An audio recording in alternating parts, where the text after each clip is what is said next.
Hello, awesome fifth graders. It is your virtual teacher, Mrs. Casilio, here with you again, and I'm excited to continue our learning at our school away from school. So today we are focused on week 3 again, lesson 11. Our guiding question, just to refresh our memory, how do natural disasters affect the people and places that experience them? And how can we prepare for a natural disaster?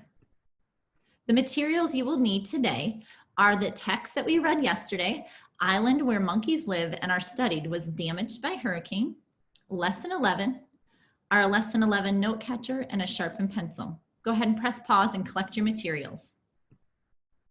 All right, superstars, so our learning targets for the day. I can determine the meaning of general and domain-specific words and phrases as they pertain to the text, Island Where Monkeys Live that are studied was damaged by hurricane.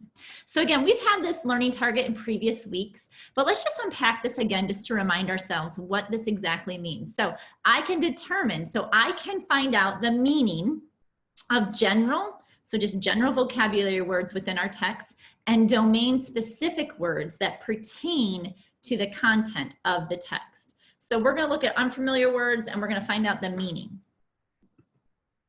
Okay, so I want you to grab someone to read closely the first 2 sections of the article. So yesterday we read the complete article in completion. Today you're going to read just the first 2 sections closely of Islands Where Monkeys Live and Are Studied Was Damaged by a Hurricane. Okay, so go ahead and press pause and do your reading now.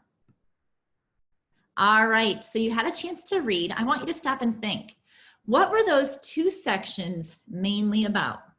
And how do these 2 sections support the main ideas of the article? Press pause now to do your thinking. Okay, so we've done our reading, we've done our thinking. Let's go ahead and talk about this. So grab someone at home to talk about this with. And I want you to remember that the main idea is the big idea the author wants you to understand, okay? And when you're reading for the gist, it's thinking about what the article is mostly about. Okay, so we talked about gist last week. We're talking about gist again this week. So what is the article mostly about? So I want you to talk about, what does the phrase natural laboratory mean?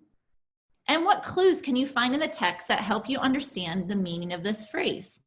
So if I were you, I'd grab my article, I'd skim and scan to the section that talks about natural laboratory, and then I'd find clues that help me to understand what that means. Go ahead and press pause and do your discussion now. All right, so we've had our discussion. Let's go ahead and write about it. So I want you to grab your Lesson 11 note catcher, record your answers and the questions in the graphic organizer.